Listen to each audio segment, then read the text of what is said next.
কিন্তু ইয়াদ ৰাখিবি কাইলৈ মৰিলে তহঁতক কাফন লগাই তহঁতক কবৰস্থ কৰিব নহয় তহঁতৰ হয়তো কাফন নচিব নহ'ব তহঁতৰ হয়তো জানজা নচিব নহ'ব নিশা তেৰাপুৰত মতা মানুহ ঘৰৰ ভিতৰত শুই থকা অৱস্থাত এটা ঘটনা সংঘটিত হৈছে মানে যি ঘটনা শুনিলে আপুনি লাজ পাব এনেকুৱা এটা কাণ্ড সংঘটিত হৈছে হুজাই ডিষ্ট্ৰিক্ট তেৰাপুৰ বুলি কয় এইখন তেৰাপুৰত এনেকুৱা ঘটনা হৈছে নিশা মতা মানুহ ঘৰত শুই থকা অৱস্থাত এনেকুৱা চাঞ্চল্যকৰ ঘটনা হৈছে ৰাইজ কেনেকৈ জমা হৈছে এয়া চাওক একেবাৰে ৰাতিপুৱাৰ দৃশ্য কেনেকৈ ৰাইজ জমা হৈ গ'ল এয়া চাওক যি ঘটনা শুনিলে আপোনালোকৰ চকু কপালত উঠিব লাজ লাগিব আপোনালোকে কি বুলি ক'ব এয়া চাওক মই প্ৰথমতে আপোনালোকক ইফালে লৈ যাম লৈ যোৱাৰ পাছত আপোনালোকক দেখুৱাম মানে ইফালেদি প্ৰথমতে প্ৰৱেশ কৰিছিলে তেওঁ প্ৰৱেশ কৰি প্ৰথমতে এই খিৰিকীৰে সোমাবলৈ চেষ্টা কৰিছিলে মানে এই খিৰিকীৰে সোমাবলৈ চেষ্টা কৰিছিলে কিন্তু বিফল হ'ল ইফালে তেওঁ সোমাব পৰা নাছিলে তাৰ পাছত তেওঁ ইফালেদি আহিছিলে ইফালেদি আহি পেলাই মানে এয়া চাওক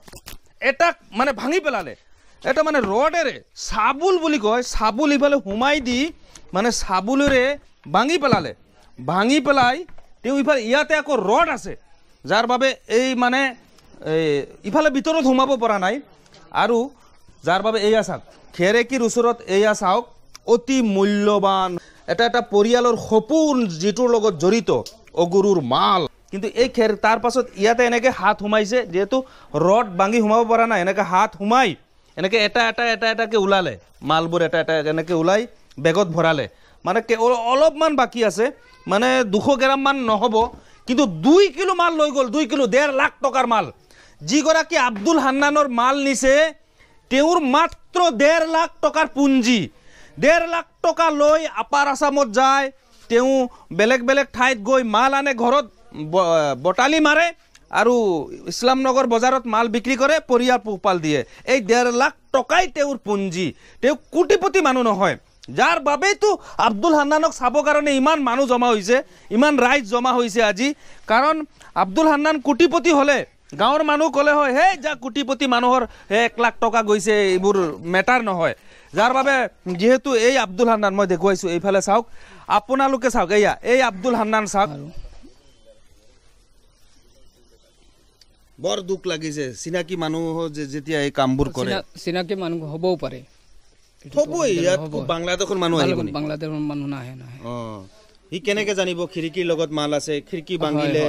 হাতেৰে ওলাব কেনেকৈ জানিব নাই এইটোতো নিশ্চয় চিনাকি মানুহ হ'ব কাৰণ চিনাকি মানুহ বেলেগ মানুহ আমাক ঘৰত আহি সোমাবতো নোৱাৰে এতিয়া এইটো চিনাকি মানুহ আমাৰ ঘৰৰ উঠা বহা মানুহ হ'ব পাৰে চাওক তেওঁ প্ৰথমতে কথা কওঁতেই কিন্তু আটকি গৈছে তেওঁ কান্দি দিব বিচাৰিছিলে তো মই সেই পাখণ্ডকেইটাক কওঁ লাজ লাগি আছে তহঁতৰ ভিডিঅ' চাই আছা নহয় ভিডিঅ' চাই আছা আকৌ হাঁহি আছা লাজ লগা নাই মনত ৰাখিবি আব্দুল হান্নানৰ 1.5 লাখ টকা তেওঁ কষ্ট কৰি চলি যাব তেওঁৰ হয়তো দুদিন দেৰি হ'ব পুনৰ 1.5 লাখ টকা জমাবলৈ তেওঁ হয়তো 2 বছৰ 5 বছৰ লাগিব সোনকালে মাল ঘূৰাই আনি দিদে সোনকালে ৰাতিৰ ভিতৰত মাল ঘূৰাই আনি দিদে নহ'লে কাইলৈ কিয়ামতৰ দিনটো তহঁতৰ শাস্তি হ'ব আৰু কবৰত আজাব হ'ব হয়তো মৰাৰ সময়ত তহঁতে কাফন নচিব নহ'ব বৰ বেয়া লাগিছে আজি ৰাইজৰ বৰ বেয়া লাগিছে হুজুৰ বেয়া লাগিছে নে নাই আপোনাৰ ইমান বেয়া লাগিছে বৰ বেছি মানে বেয়া লাগিছে ভাই বেয়া লাগিছে নাই বহুত বেয়া লাগিছে মানে এই চুৰবিলাকৰ যে কি হ'ল এতিয়া মানে এদিন ওই আজি গত ৰাতি এইটো মানে এই চুৰিকাণ্ডটো সংঘটিত হোৱাৰ আগতে মানে এৰ আগৰ ৰাতিও আৰু এটা সংঘটিত হৈছিল এৰ আগতে আৰু হৈছে মানে চুৰবিলাকৰ যে কি হৈছে এতিয়া মানে এইবিলাকৰ মৃত্যুৰ বয় নাই তেওঁবিলাকে মৰাৰ পিছত যে কি হ'ব তেওঁলোকে আল্লাহ যদি ডৰালে হয় তেনেহ'লে তো এইবিলাক কাম নকৰিলে বৰ বেয়া লাগি আছে ৰাইজৰ বেয়া লাগিছে মানে বেছি বেয়া লাগিছে আজি ৰাতিৰ ভিতৰত যদি মাল ঘূৰাই আনি নিদিও তেতিয়াহ'লে গোটেই গাঁৱৰ অভিশাপ তোৰ ওপৰত থাকিব আৰু তই এদিন এইখন পৃথিৱীত জীয়াই থকা অৱস্থাত ৰাস্তাত কাগজ বুটলিবি তই পাগল হৈ যাবি তই অভিশাপ গোটেই গাঁওখনৰ অভিশাপ গোটেই জীৱনভৰ থাকিব তই হয়তো কোটি কোটি টকাৰ মালিক হ'ব পাৰিবি কিন্তু তই এদিন মানে কুত্তাৰ নিচিনা মৰিবি কুত্তা চাই আছো নহয় ভিডিঅ'টো চা সম্পূৰ্ণ ভিডিঅ' চা কেনেদৰে কান্দি মানে তেওঁ ভিডিঅ'ত কথা কওঁতে আব্দুল হান্নানে কান্দিব ধৰিছে আজি তেওঁ কান্দি আছে কেৱল তেওঁ নহয় তেওঁৰ হয়তো ঘৰত পত্নীগৰাকী কেমেৰাত অহা নাই পত্নীও কান্দি আছে চাগে তেওঁৰ হয়তো মাতৃও কান্দি আছে আত্মীয় কান্দি আছে মালখিনি এনেকুৱা চিষ্টেমত ঘূৰাই দিবি যাতে তেওঁ পায় যাতে আকৌ বেলেগ চুৰে যাতে লৈ নাযায় হয়তো তেওঁৰ ঘৰত আহিবলৈ ভয় লাগি আছে নহয় ওচৰৰ মছজিদত ৰাতি মুনাত ভৰাই মনে মনে গৈ একেবাৰে মছজিদৰ ভিতৰত গৈ সোমাই থৈ দে মছজিদত থলে সুৰক্ষিত থাকিব আজি ৰাতিৰ ভিতৰত মছজিদৰ ভিতৰত নি মালখিনি ঘূৰাই আনি দি দে নহ'লে যিমানখিনি অভিশাপ আজি এই ৰাইজে দিছে নহয়